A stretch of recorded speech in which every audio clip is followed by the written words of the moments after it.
Hello, sewing friends. Shanice here, and I wanted to share one thing that I have done differently in my sewing journey that I feel has enhanced my sewing abilities. I feel like I leveled up when I started doing this, and that is using stay tape on my pieces rather than stay stitching. I wouldn't do this on shirt collars because you might see the tape around the edge, but if it's something like this, this is the facing of a jacket. You have the stay tape, and normally what you would do is you would stay stitch your bias endings where there's curves because you don't want them to come out, get bent out of shape. Bent out of shape, oh my goodness.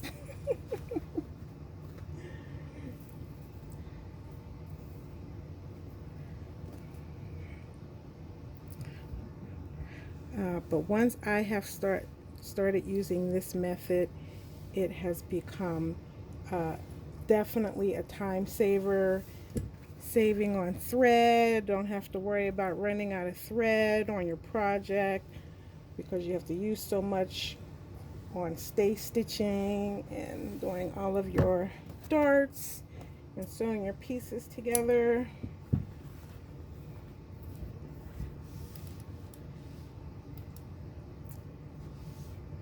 There we have. Look at that.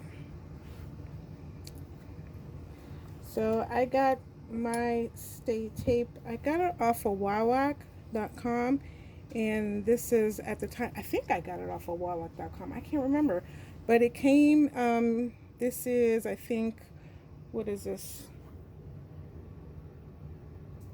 This is an inch, and I don't need an inch on my pieces.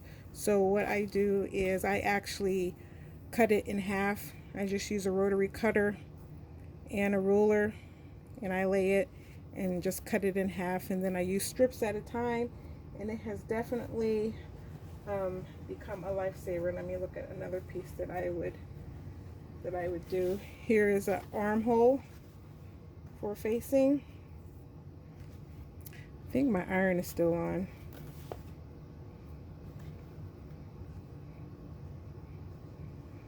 There's a glue side, so with the glue side down,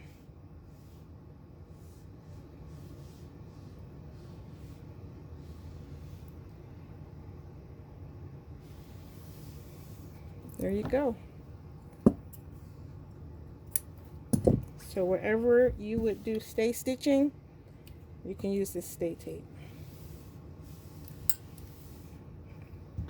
Boom. And done.